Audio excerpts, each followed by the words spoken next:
겨울이 되면 좋은 일들은 한두 가지가 아니지만 그 중에 하나는 뜨거운 차를 마음껏 마실 수 있다는 사실. 개인적인 월동 장비에는 패딩 점퍼, 클래식 음반 전집, 햇볕이 잘 드는 카페 등이 있습니다. 미국 오리건 포틀랜드에 주문하는 각종 허브차 선물 세트도 그중 하나죠. 겨울이 시작되기 전에 인터넷으로 주문하면 마치 깜짝 놀랄 선물처럼 집으로 배달되죠. 차가 도착한 뒤부터는 아침에 눈을 뜨면 곧장 부엌으로 가서 물을 끓입니다. 물이 다 끓으면 컵에 부은 뒤 티백을 넣어요. 그 다음 몇 분은 할 일이 없습니다. 4분이나 5분 정도 차가 우러나기까지는. 다른 일을 하기에는 애매한 자투리 같은 시간이지요. 그래서 부엌에 서 있습니다.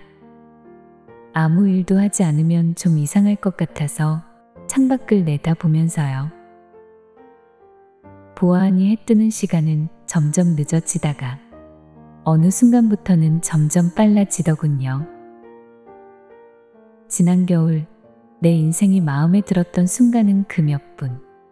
그러니까 차가 우러나기까지 4분이나 5분 정도였습니다.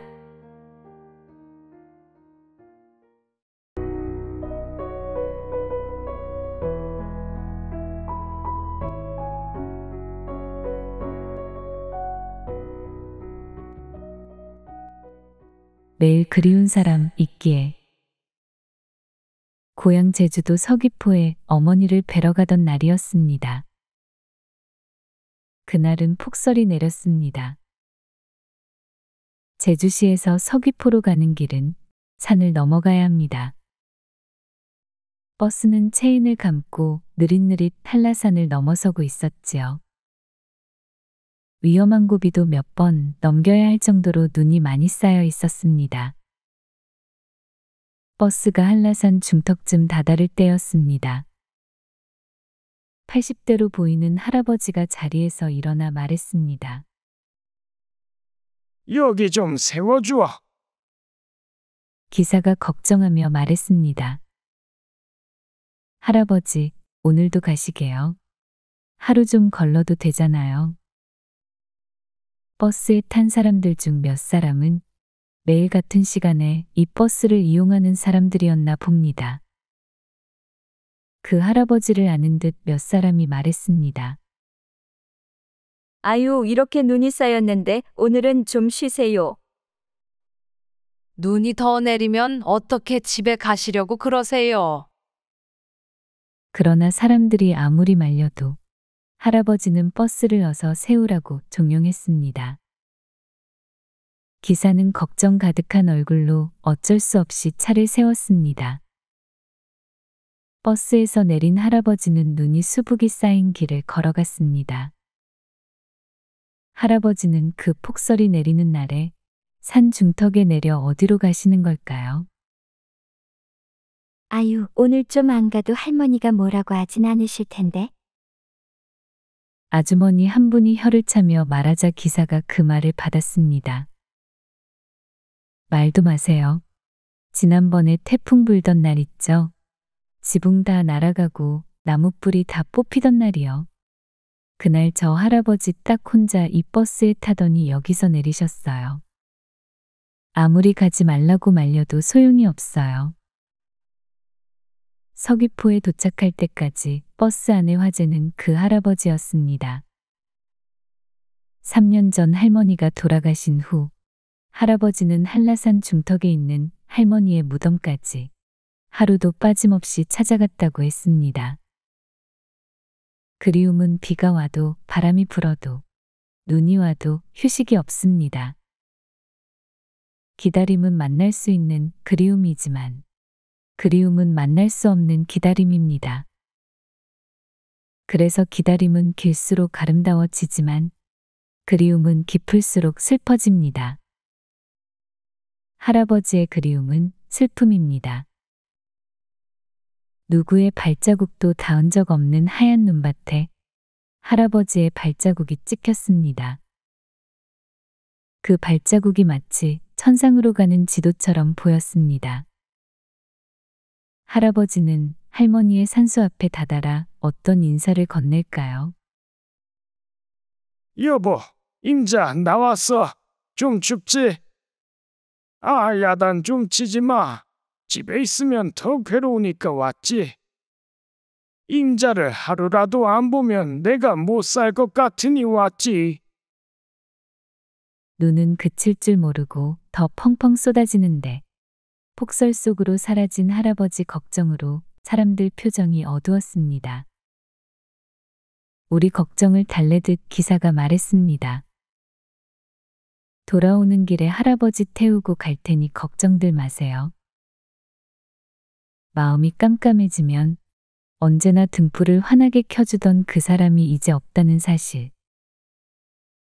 울고 싶을 때 다정하게 손 내밀어줄 그 사람이 이제 더 이상 없다는 사실. 참 두렵고 슬픈 사실입니다. 사랑의 시작은 분명히 인생의 아름다운 사건이지만 사랑의 끝은 인생이 다하는 날까지 도무지 기록이 되지 않습니다. 끝났다고 인식은 하면서도 가슴속에서는 끝낼 수가 없기 때문입니다. 혹자는 말합니다. 사랑을 하지 않고 아프지 않는 사람보다 사랑하고 아픈 사람이 훨씬 행복하다고. 하늘이 두 사람을 갈라놓은 후에도 결코 그 사랑을 버리지 못하는 할아버지도, 하늘로 가서도 여전히 그런 사랑을 받는 할머니도 부러웠습니다. 한번 뿌리를 내리면 언제나 그곳에 서 있는 나무처럼 오직 한 곳만 바라보는 사랑. 그 사랑의 비결은 무엇일까요? 아마도 첫 마음을 기억하고 간직하는 일일 것입니다. 매일 아침 세수를 하는 것처럼 매일 아침 사랑도 맑게 닦아보는 일일 것입니다.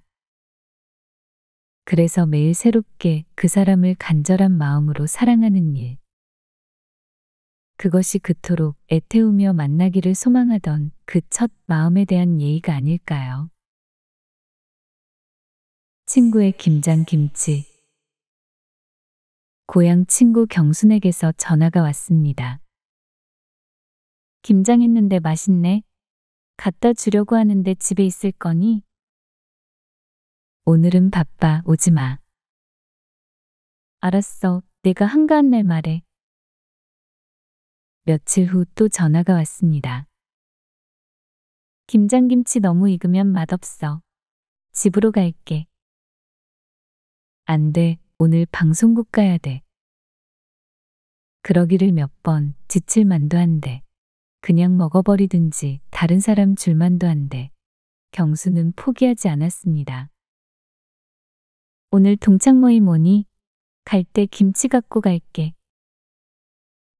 나 오늘 제주도 내려가. 그냥 다른 사람 주든지 내가 먹든지 해. 시간이 도무지 안 맞네. 그러자 경순이 말했습니다. 너 생각하면서 담근 김치를 어떻게 다른 사람을 줘? 경수는 결국 그 김치 보따리를 싸들고 공항까지 왔습니다. 제주도에서 서울로 오는 날, 늦은 밤에 비행기에서 내렸는데 내가 도착하는 시간을 안 경순이 공항으로 나온 것입니다. 집에 와서 김치 보따리를 푸는데 잘 익은 김치 냄새가 확 풍기더니 코끝이 찡해왔습니다. 이 김치 보따리를 몇 번이나 쌌다 풀렀다 했을까요? 뭐 하나 해주는 것 없는 친구를 위해 정성껏 김치를 담그고 전해주기 위해 김치통을 몇 번이나 들었다 놨다 했을 친구. 고맙다는 말을 하려고 전화해놓고는 내 입에서는 불쑥 이런 말이 튀어나왔습니다. 다음부터는 이런 거 담그지 마, 부담스러워.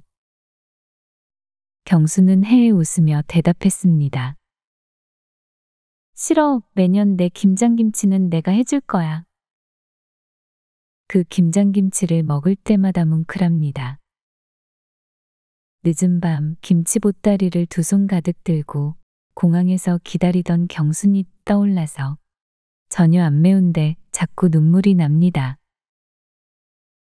감기 기운이 있을 때 건네주던 노란 밀감 하나. 추워서 콜록거릴 때 내 목에 둘러주던 목도리. 울고 싶어지던 날 썰렁하게 웃기던 농담 한마디. 마음이 쓸쓸할 때 불어주던 휘파람 소리. 열이 펄펄 끓을 때 이마에 얹어지던 따뜻한 손길. 그렇게 내 마음을 위로해주는 것은 거창하거나 값이 많이 나가는 게 아니지요. 언제나 마음을 꽉 채워주는 것은 아주 작고 따뜻한 불씨 같은 마음입니다. 왜 말하지 않았소? 러브 어페어에 빠진 남자와 여자는 석 달 후인 5월 8일 오후 5시 2분에 뉴욕 엠파이어 스테이트 빌딩에서 만나기로 했습니다. 여자는 만약 둘 중 한 사람이 나타나지 않더라도 전화하거나 연락하지 말자면서 이 말을 덧붙입니다. 당신이 나오지 않는다고 해도 난 이해할 거예요. 남자가 다짐합니다. 꼭 나갈 거라고. 그러나 그 시간 그 장소에 여자는 없었습니다. 여자와 함께 새롭게 태어날 꿈에 부풀었던 남자는 상처받았습니다. 우연히 여자와 재회했을 때 남자의 눈빛이 그토록 차가웠던 것은 상처가 깊었고 아직도 깊다는 무언의 항변이었습니다. 그러나 사실은 그 시간 그 장소로 여자도 달려가고 있었습니다. 남자와 함께 새로운 인생을 시작할 꿈에 부풀어 달려가다 교통사고를 당했고 걸을 수 없게 되고 말았습니다. 이 모든 사실을 알게 됐을 때 마이크는 테리를 끌어안고 울며 물었습니다. 왜 말하지 않았소? 사랑하는 사람들끼리는 모든 것을 말하고 서로 모든 것을 알아야 한다고 하지만 사실은 말하지 않는 것이 많고 모르는 것이 많은 사이가 아닐까요? 품 안에 좋은 것만 가득 담아서 이게 모두 다 당신 거예요 하고 내밀고 싶은 마음이 사랑이니까요. 티끌만한 무게도 사랑하는 사람에게는 얹어주고 싶지 않으니까요. 그래서 건드리면 금방이라도 눈물이 쏟아질 것 같은 날에도 있는 그대로의 감정을 말할 수가 없으며 아무 일도 없는 척합니다.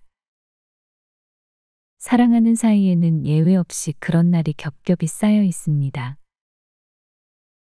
이 사실을 깨달은 후에 상대를 바라보면 때로 가엾고 때로 애틋하며 그리고 고맙습니다. 그때 당신과 이루어졌다면 내 인생이 달라졌을까? 그녀가 불쑥 찾아왔습니다. 첫눈에 반했던 얼굴인데 하도 오랜만이라 첫눈에 알아보지도 못했습니다. 왜 찾아왔냐고 묻자 집을 지어달라고 합니다. 영화 건축학개론은 그렇게 시작합니다.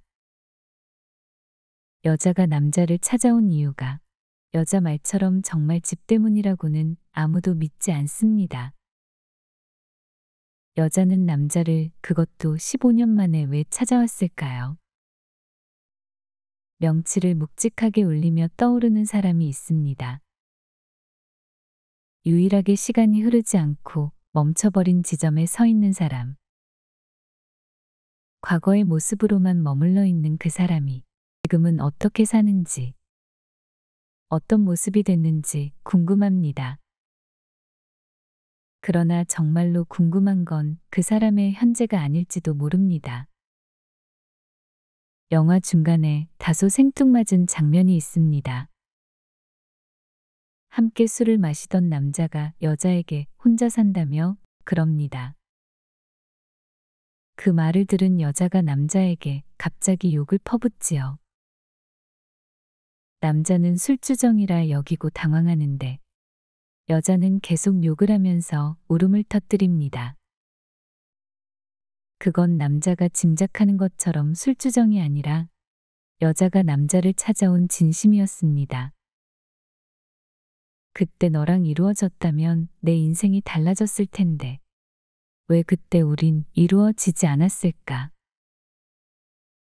정말로 궁금한 건 너의 현재라기보다 너와 이루어졌더라면 달라졌을 나의 또 다른 현재입니다. 그 현재가 가지 못한 길이며 이루어질 수 없는 꿈인 줄은 다 압니다. 첫사랑을 망가뜨려버린 그것이 오해였는지 사실이었는지도 중요하지 않습니다. 어차피 깨졌을 테니까요. 첫사랑은 사소한 오해와 알량한 자존심으로 얼룩져 비겁합니다. 사랑을 모르는 상태에서 사랑에 빠져 제대로 사랑하지 못했고 마무리도 하지 못해 오늘까지 미련이 남았습니다. 그 탓에 세월이 흘러도 여전히 궁금합니다. 첫사랑이 이루어져서 또 다르게 펼쳐졌을 나의 현재가. 그러나 언젠가는 추억으로 갈무리해야 할 시점이 오기 마련이지요. 그때가 되면 이런 인사를 건네도 좋을 것 같습니다. 이젠 정말로 내가 행복하기를 바란다고. 어디에서 어떻게 사는지 몰라 인사하고 싶어도 못한다고요. 그렇지 않습니다. 그 인사는 분명히 그쪽에 가 닿을 겁니다. 김상훈의 와칭이라는 책에 나오는 이 구절처럼요. 단 한 번이라도 인연을 맺었던 미립자들은 바로 곁에 있든 우주 정반대편에 떨어져 있든 아무 상관없이 빛보다 빠른 속도로 영원히 서로를 주고받는다. 사람의 소리. 나는 소음에 무척 예민해서 조그만 이상한 소리가 들려와도 신경이 이내 곤두선다. 글을 쓰면서 얻은 직업병일 수도 있겠고 정말은 체질 탓이기도 할 것이다. 휴대폰 벨소리도 귀에 거슬려 늘 진동으로 해놓으며 통화도 가능한 짧게 한다. 그리고 소설을 시작할 때가 되면 주로 깊은 산사에 찾아가 머물곤 한다. 말하자면 작가가 된 후로 여기저기 소음을 피해 다니며 살아왔다고 할 수 있다. 도시는 그 자체가 거대한 소음 덩어리다. 공사장에서 들려오는 소리, 자동차 소리, 택시나 버스를 타면 승객의 의사와 상관없이 틀어놓는 방송, 아파트 위층에서 아이들이 쿵쿵거리며 뛰어다니는 소리, 예고 없이 울려대는 초인종 소리, 음식점이나 술집에서 옆 테이블에 앉아있는 사람들이 떠들어대는 소리. 이러한 온갖 소음들에 마침내 노이로제 증상이 생겨 급기야 정신과 의사를 찾아가 자문을 구했더니 고전음악을 들어보라고 했다. 소리에서 얻은 병이니 소리로서 치유해보라는 얘기였다. 이는 마치 사랑 때문에 얻은 병은 사랑으로만 치유가 가능하다는 동종요법과 비슷했다. 과연 음악치료법은 효과가 있었다. 방문을 닫아 걸고 심지어는 불까지 꺼놓고 혼자 소파에 앉아 아름다운 선율에 취해 있노라면 어느덧 마음이 산속의 호수처럼 고요해지고 뜻밖의 소설적 영감이 떠오르기도 하는 것이었다. 그렇게 10여 년 클래식 음악에 심취해 사는 동안 나는 오디오 전문가와 이야기를 나눌 수 있는 수준으로 귀가 더욱 예민해졌다. 그러나 이러한 고독의 기쁨은 결혼과 함께 마침내 종말을 고하고 말았다. 허구한 날 방에 틀어박혀 혼자 음악을 듣고 있는 남편을 아내가 좋아할 리 없었다. 그녀는 오디오보다는 텔레비전을, 고전음악보다는 팝송과 가요를, 그보다는 사람들과 어울려 노래방에 가서 마이크 잡고 노래 부르기를 즐기는 사람이었다. 알고 보니 나와 정반대의 사람이었던 것이다. 밤마다 방 안에서 음악을 듣고 있는 동안 그녀는 거실 소파에 앉아 텔레비전을 지켜보다 잠이 들곤 했다. 아무리 부부라도 취향이 다른 걸 어쩌겠는가. 어느 날 식탁에서 아내가 나의 소음 노이로제를 거론했다. 표정을 보아하니 아주 작정을 한 듯했다. 우리가 귀로 듣는 모든 소리는 결국 사람이 내는 소리가 아니겠냐고 그녀는 말했다. 물론 그럴 터이었다. 그런데 그 모든 소리가 그토록 귀에 거슬린다면 앞으로 남은 인생을 어떻게 살아가겠어요? 또 사람에 대한 애정 없이 소설을 쓰는 일이 도대체 무슨 의미가 있는 거죠? 그녀의 말을 듣고 나는 내심 충격을 받았다. 아직 늦지 않았으니 이제부터라도 사람들 얘기에 적극적으로 귀를 기울일 줄 아는 사람이 됐으면 해요. 그럼 지금과는 세상이 달라 보일지도 모르잖아요. 그것은 곧 마음을 다시 여는 일이었다. 더불어 마음이 열려야만 귀가 열리는 법이었다. 몇 년 전부터 고전음악 듣기는 더 이상 내 일상의 취미가 아니다. 아내의 배려로 오디오를 작업실로 옮겨놓았지만 어쩌다 그저 한 번씩 듣는 정도이다. 무엇보다도 혼자 음악을 듣는 일이 전처럼 그렇게 즐겁지가 않다. 그 대신 나는 음악보다 더 많은 아름다운 소리를 들을 수 있는 귀가 뜨였다. 이를테면 주방에서 아내가 설거지하는 소리, 물기가 마른 그릇을 찬장 속에 하나씩 쌓아놓는 소리, 베란다에서 빨래의 주름을 펴기 위해 옷을 터는 소리, 그때 그녀의 입에서 나직이 흘러나오는 노랫소리, 누군가 전화 통화를 하며 조용히 웃는 소리, 밤이면 아이에게 다분다분 동화책을 읽어주는 소리를 들을 때면 무어라 말할 수 없는 마음의 평화가 온몸에 따뜻하게 깃들곤 한다. 그것은 혼자 어두운 방에서 음악을 들으며 막연히 자아도취적 감정에 빠져 있을 때와는 결코 비교할 수 없는 보다 구체적인 삶의 평화이다. 요즘 지하철이나 버스를 타면 나는 눈을 감고 옆자리에 앉은 사람들이 나누는 얘기에 귀를 기울이곤 한다. 그리고 내가 경험하지 못한 세상의 많은 일들을 낯선 그들의 입을 통해 엿듣게 된다. 그러면서 가끔은 속으로 안타까워하고 빙그레 웃기도 하고 혹은 부러워한다.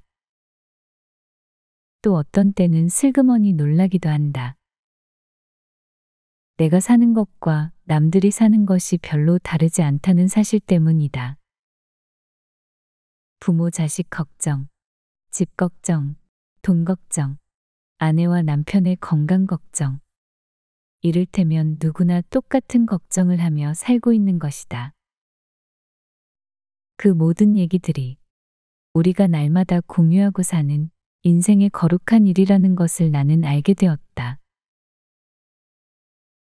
사랑을 주는 것은 가장 행복한 저축입니다. 오래 아껴 입던 스웨터 하나가 있었습니다. 거의 교복처럼 매일 즐겨 입었는데 그만 보풀이 생기고 말았습니다. 그래도 종종 꺼내 입다가 점점 옷장 속에 넣어두는 일이 많아졌지요. 어느 날 그 스웨터를 버렸습니다. 그런데 뭔가 크게 잘못한 사람처럼 미안했습니다. 헌옷을 버리는 곳에 다시 뛰어가 봤습니다. 벌써 누군가 가져가 버렸는지 그곳에 없더군요. 가슴이 아팠습니다.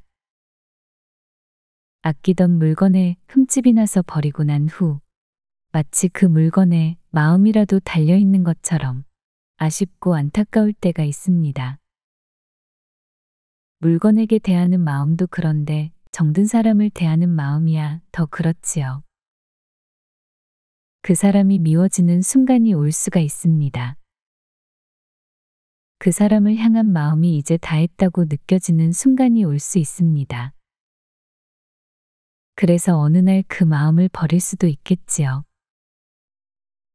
물건은 그걸 버린 장소로 찾아가 볼 수라도 있지만 사람에 대한 정은 버리고 나면 영영 찾을 수가 없습니다. 물건은 상처가 나고 흠집이 생기면 버릴 수 있지만 사람은 상처가 깊을수록 더 사랑해야 하지 않을까요? 그 어려움을 잘만 극복하면 그 상처는 훈장이 되어줄 겁니다. 사람과 사람 사이의 관계가 힘든 이유를 잘 생각해 보면 거기에는 준 만큼 받고 받은 만큼 주려는 심리가 있습니다. 그런데 우리 사는 일이 그렇게 법칙대로 맞아떨어지는 게 아니지요. 그래서 누군가에게는 늘 주기만 하게 되고 누군가에게는 늘 받기만 하게 됩니다. 또 온 마음을 다해 상대방을 대했는데 온 힘을 다해서 그를 도왔는데 그럴 때마다 바보가 된 기분이 들기도 합니다. 진정한 인간관계는 조건을 달지 않는데 존재합니다. 내가 이만큼 해줬는데 이만큼 받아야지 이런 것 없이 내가 이렇게 열심인데 너도 열심히 해 이런 것 없이 내가 좋아서 하는 것에 의미를 둬야 합니다. 인간관계도 일종의 저축과 비슷한 거지요. 내가 그에게 쏟아부을 때가 있습니다. 주기만 할 때는 힘이 빠지기도 합니다. 하지만 어느 날 또 내가 누군가에게서 그렇게 받기만 하는 때가 생깁니다. 지금 누군가에게 내주면 언젠가 또 누군가에게 받게 되는 것. 그것이 인간관계의 진리입니다. 그러니까 내가 그에게 뭔가를 주는 일은 곧 가장 행복한 저축입니다. 지금 누군가 나에게 1마일을 함께 가달라고 부탁하고 있나요? 그렇다면 이렇게 대답해 보는 건 어떨까요? 2마일도 기꺼이 함께 가겠습니다. 밝은 세상. 슈만을 좋아합니다. 슈베르트도 좋아요. 카페에서 새어나오는 향긋한 커피 향을 좋아합니다. 한계령의 멋진 휴게소도 좋고요. 길가의 핀 코스모스가 특별히 좋아요. 사랑도 좋고 감동도 좋고 오랜만에 만난 친구도 좋고요. 첫눈도 좋아합니다. 연애 편지. 수줍은 듯 당신께 건넨 편지는 사랑의 사연들로 울긋불긋 물들고 쓰인 사연들은 구구절절 가슴을 후비며 행복과 아픈 이야기들로 다 함께 어우러져 있어요. 사랑하는 마음과 정성스런 마음을 모아 고스란히 꽃편지지에 한아름 적으면 풋풋한 사랑의 고백 그대로 이 마음 아마도 당신께 전해지겠지요. 인생길. 산보하듯 가는 길이 인생이지요.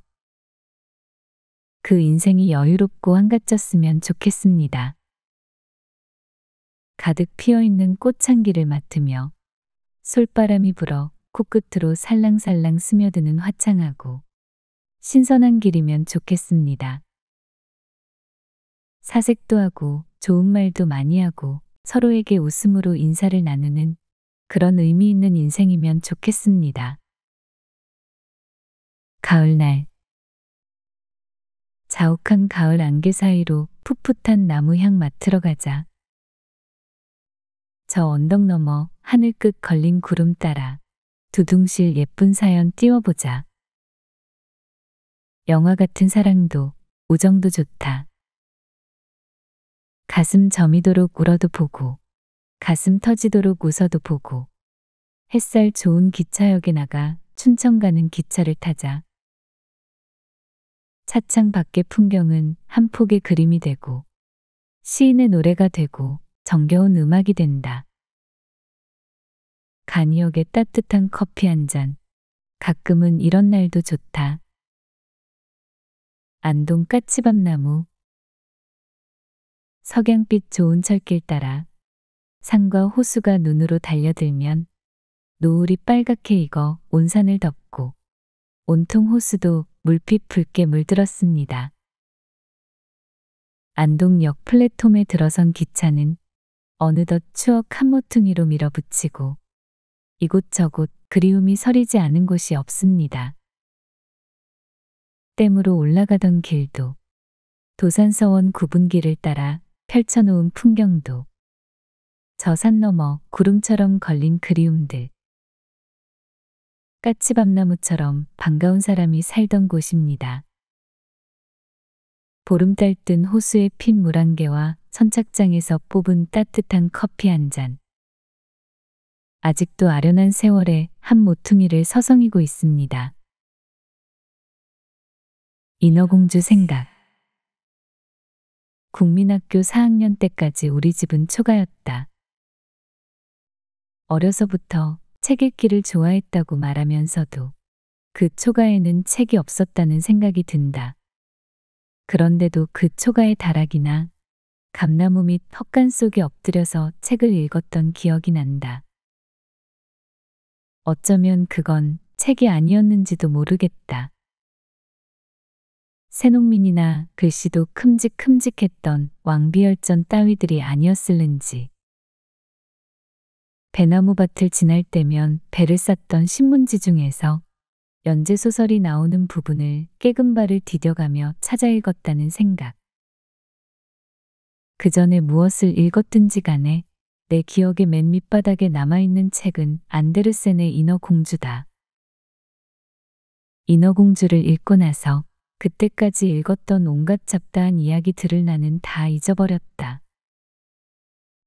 활자로 본 이야기뿐 아니라 어쩌다 영화로 본 이야기들이며 그림으로 된 이야기들 모두를. 그만큼 인어공주는 나를 휘몰아갔던 강렬한 책이었다. 셋째 오빠, 내게 책을 빼앗기고 분이 나서 나를 찾아 헤매던 오빠도 떠오른다. 집으로 책만 가져오면 내 손이 먼저 타니까. 셋째 오빤 내게 엄포를 놓다가 그것도 안 되니까. 나 모르는 곳에 빌려온 책들을 열심히 감추었다. 안데르센 동화집은 장롱이 있던 방 천장에 칼집을 내고 숨겨놓은 것을 오빠가 나간 사이 빨랫줄을 받쳐놓은 장대를 들고 들어가 수석거려서 꺼내 헛간으로 도망쳤었다. 지금도 들리는 듯하다. 야, 어딨어 내 책 내놔. 오빠가 성이 나서 내 이름을 부르며 나를 찾는 소리. 설마 내가 온갖 물건들이 득시글거리는 헛간에 엎어져서 책을 읽고 있는 줄은 몰랐을 것이다. 헛간 옆은 돼지막이었고 돼지막 위엔 미달이 놓인 닭우리가 있었다. 알을 낳으려고 미달을 품고 있던 닭이 내 책장 넘기는 소리에 꼭 꽂고 알을 낳다가 말고 신경질 내는 소리. 그러거나 말거나 집더미에 엎어져서 나는 그만 인어공주에게 넋을 잃어 저녁밥 지을 것도 잊어버렸다. 바다 저편에 아무것도 모르는 인간 남자를 향한 바닷속 인어의 슬픔. 그 도저한, 그 불가능한 사랑은 어린 내 가슴을 곧바로 휘저어 놓았다. 물 앞의 솜처럼 나는 인어공주에게로 빨려 들어갔다. 사랑에 대한 아름다운 애원과 미지의 세계로 향한 무한한 동경. 왕자에게 가기 위해 인어는 자신의 신분을 버린다. 왕자와 같은 인간의 발을 얻기 위해 인어는 혀를 잘리고 지느러미를 버린다. 한 걸음을 뗄 적마다 바늘로 찔리는 고통을 감수하는 인어. 발을 얻기 위해 혀를 잘렸으므로 왕자에게 당신을 구해준 사람은 나라고 당신을 사랑한다고 말할 수도 없다. 인어에게 남은 건 사랑하는 사람이 다른 여인과 결혼하는 걸 지켜보는 것뿐이다. 그때쯤 나는 헛간의 집더미에 눈물을 쏟고 말았다. 인간인 왕자가 야속하고 물고기인 인어가 가엾어서. 하지만 내게 영원히 각인된 건 마지막 장면이다. 바닷속 언니 인어들이 인어공주에게 칼을 내주며 그 칼에 왕자의 피를 묻히면 다시 인어로 돌아올 수 있고 그러지 못하면 너는 물방울로 사라지게 된다고 한다. 다시 자기 자신에게로 돌아갈 수 있는 마지막 기회였는데도 왕자를 사랑하는 인어는 평화롭게 잠이 든 왕자의 가슴에 끝내 칼을 꽂지 못하고 어느 날 아침에 그녀는 이 광활한 우주의 한 점 물방울로 사라졌다. 공기의 딸로. 나는 그 헛간에서 대번에 조숙해졌다. 내 마음에 생에 대한 어렴풋한 슬픔이 어리는 순간이기도 했다. 이따금 인어공주를 다시 한번 읽고 싶은 충동에 사로잡힐 때가 있다. 하나 나는 지금까지 인어공주를 다시 펼치진 못했다. 잔인한 세월에 달아버린 나의 감수성이 이제 그때와 같지 않을 것이 너무 분명하므로. 이름이 란이라는 여자애가 있었다. 이름 끝자가 란인 여자애가 있었다. 나와 그 애의 연애는 22살 무렵부터 불이 붙기 시작했다. 그 시절 나는 시인이 되겠다는 꿈을 하루도 땅바닥에 내려놓지 않고 가슴에 보듬고 있던 문학 청년이었다. 문학은 나에게 끊을 수 없는 마약이었고 구원의 종교였고 내 삶의 모든 것이었다. 그 시절 나는 문학을 한다는 것은 이 세상이 가르쳐주는 길을 남들처럼 따라가지 않는 것이라고 믿고 있었다. 그래서 우리들의 연애는 늘 쓸쓸했다. 나는 애인에게 은반지를 선물로 건네주는 대신에 가을이면 갈대가 서서 우는 금강하구의 저녁 풍경을 보여주었다. 나는 애인에게 근사한 레스토랑에 데려가는 대신에 틈만 나면 시장통의 질척질척한 막걸리 냄새를 맡게 해주었다. 이름 끝자가 란인 그 여자애에게 시 한 편을 읽어준 적이 있다. 신석정의 작은 짐승이었다. 그 애는 한참을 생각하더니 참 좋은 시네 라고 말했다. 그리고 이 시를 내가 쓴 것이냐고 물었다.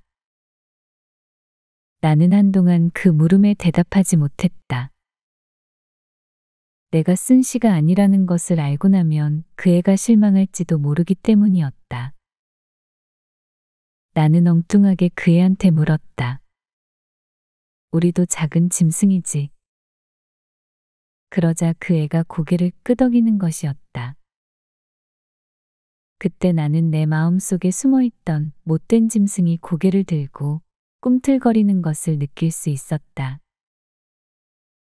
일본 작가 아사다 지로의 단편 러브레터를 읽다가 이름 끝자가 란인 여자를 다시 만났다. 강백란이라는 예쁜 이름의 그 여자는 중국인이다. 중국말로는 칸파이란이다. 그 여자는 일본의 미립국해 몸을 팔다가 병이 들어 죽는다. 일본인 남자 주인공은 생전에 한 번도 만난 적 없는 호적상 남편일 뿐이다. 그 여자의 위장 취업을 위해 남자가 돈을 받고 호적을 빌려준 것이다. 이 남자는 여자의 유품을 수습하러 갔다가 뜻밖에도 여자가 죽기 전에 써놓은 애절한 편지를 전해받는다.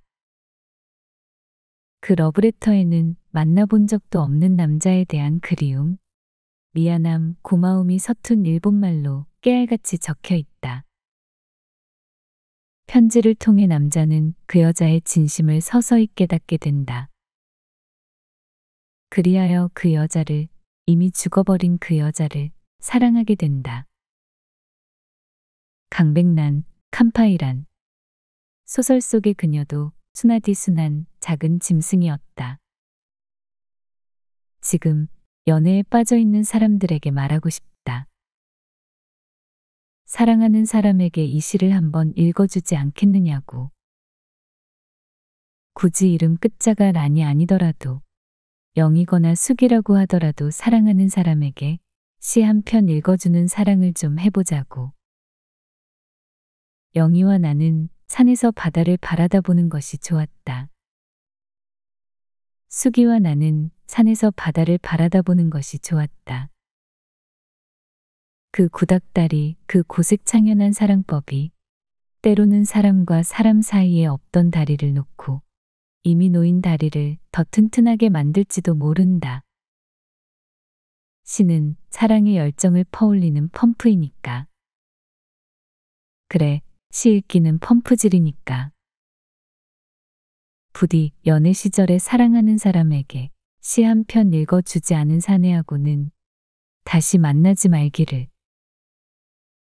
그리고 서점 시집 코너 앞에 다리가 저릴 때까지 서 있어 본 적 없는 여자하고는 당장 절교하기를.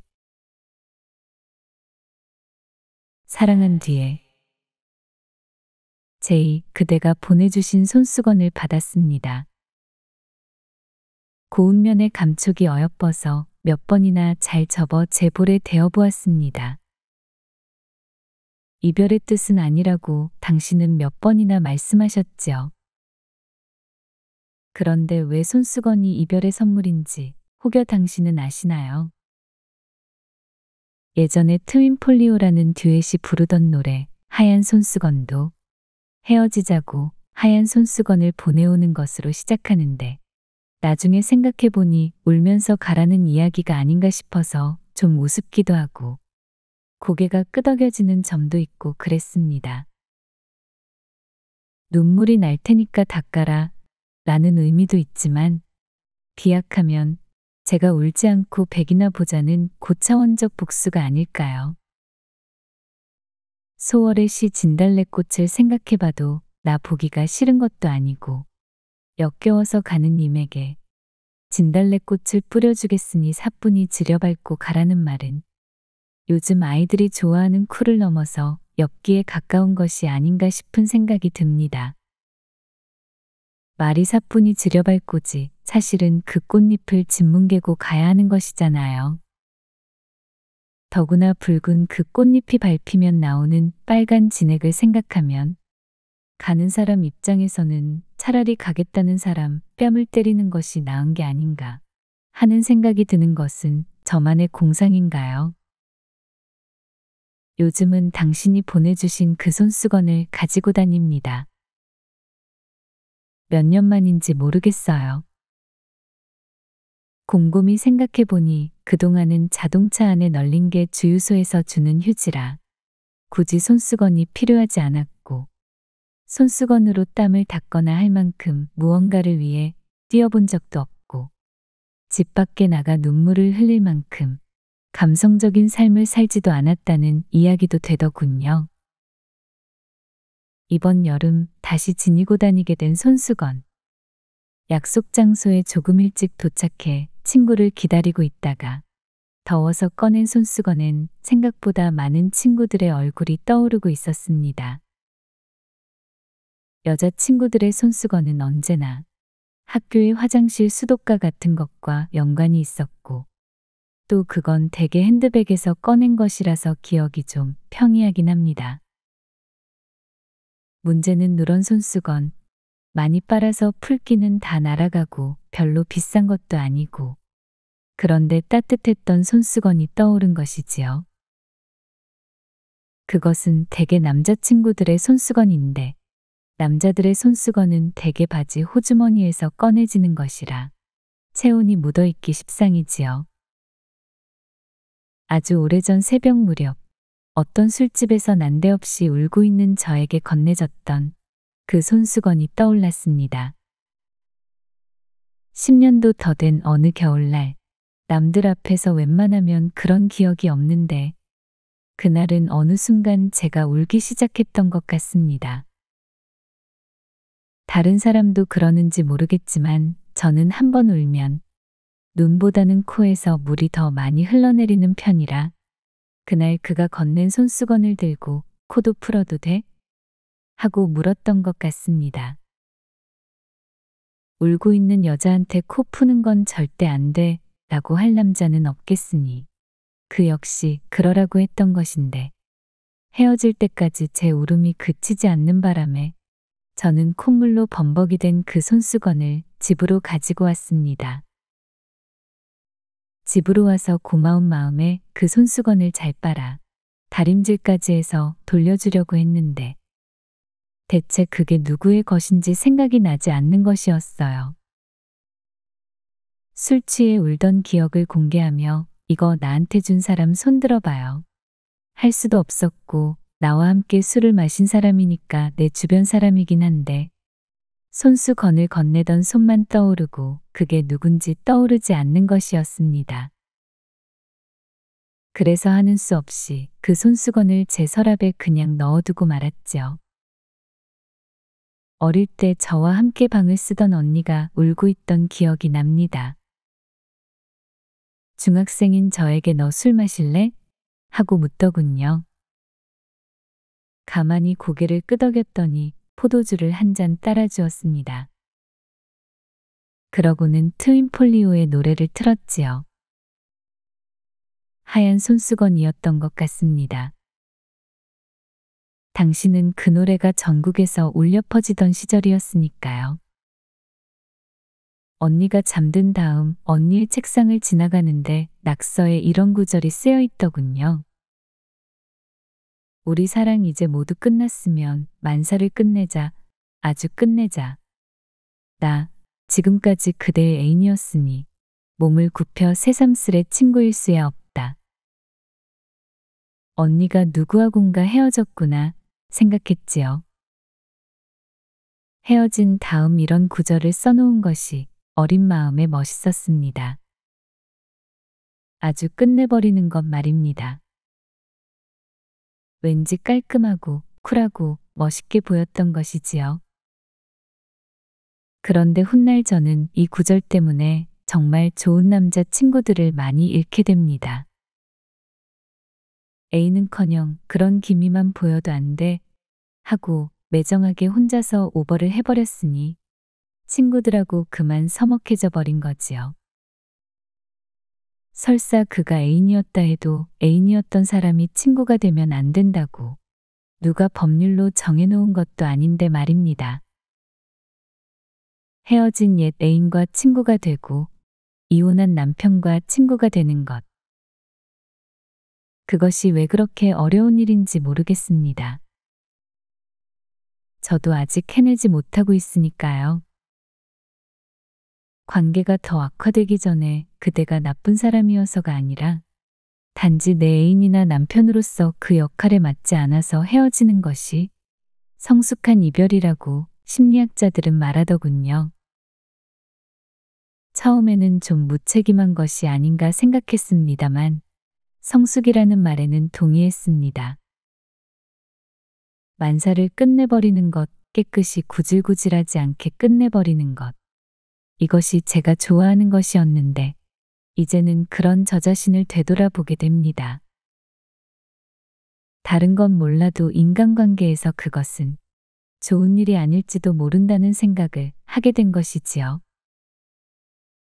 잘못을 저지를 때마다 한 사람씩 친구를 잘라버린다면, 그러니까 몸을 굽힐 수가 없어서 아주 끝내버린다면 우리 곁에 남아있을 사람이 과연 몇이나 될까요?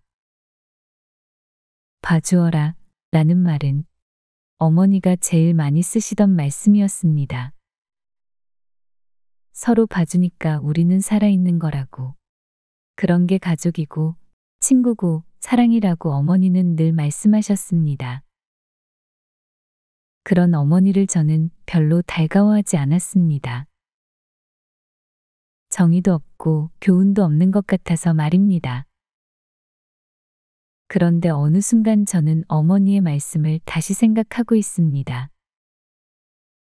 봐주는 거, 친구끼리, 사랑하는 사람끼리, 가족끼리 아니면 그냥 사람끼리 서로 봐주는 거. 제이, 그대가 언제나 제게 너그럽듯이 제 잘못을, 제 모욕을, 제 모진 말들을 언제나 너그러이 받아주듯이 말이지요. 제이, 말하지 못했습니다만 제가 얼마나 감사하고 있는지 아셨으면 합니다. 몸을 굽혀 언제나 저를 너그러이 이해해 주시던 그대. 우리가 설사 먼 훗날 둘만의 사랑을 몰래 간직한 그런 인연으로서가 아니라도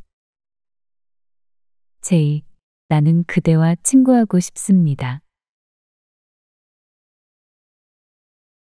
인생은 깊이를 알 수 없는 심연으로 가는 마차를 기다리며 머물러야 하는 여인숙이라고 생각한다. 나를 어디로 데려갈지는 알 수 없다. 나는 아무것도 모르니까. 이 여인숙에 머물며 기다려야만 하니 감옥으로 여길 수도 있겠고, 여기서 다른 사람들을 만날 수 있으니 사교장으로 여길 수도 있겠다. 하지만 나는 참을성 없는 사람도 평범한 사람도 아니다. 그러므로 이 여인숙을 감옥으로 여기는 건 잠들지 못하고 무기력하게 방 안에 누워있는 이들의 몫으로 남겨둔다. 사교장으로 여기는 건 음악 소리와 말소리가 편안하게 들려오는 저쪽 거실에서 대화를 나누는 이들에게 넘긴다. 나는 문가에 앉아 바깥 풍경의 색채와 소리로 눈과 귀를 적시며 마차를 기다리는 동안 내가 만든 유랑의 노래를 천천히 부른다. 언젠가 우리 모두에게 밤이 오고 마차가 도착하리라. 나에게 주어진 산들바람을 즐기고 그렇게 즐길 수 있도록 주어진 내 영혼을 즐길 뿐 더 이상 묻지도 찾지도 않는다. 내가 여행객들의 책에 적은 글을 언젠가 다른 이들이 읽고 나처럼 경치를 감상하며 즐거워할 수 있다면 그것으로 족하다. 만약 아무도 읽지 않거나 읽었으나 누구 하나 즐거워하지 않는다 해도 무방하다. 산다는 것은 곧 죽어가는 것이다. 우리 삶을 하루 더 사는 것은 바로 죽음에 하루 더 가까워지는 것이기 때문이다. 우리는 꿈속에 서식한다. 우리는 집과 관습, 관념과 사상, 철학이라는 나무들이 우거진 불가능한 숲 사이를 배회하는 그림자다. 결코 신을 만날 수 없고 신이 존재하는지도 알 수 없으리라.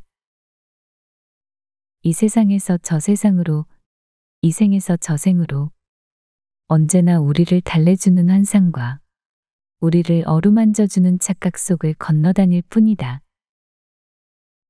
진실에 도달하는 일은 결코 없고 휴식도 없으리라.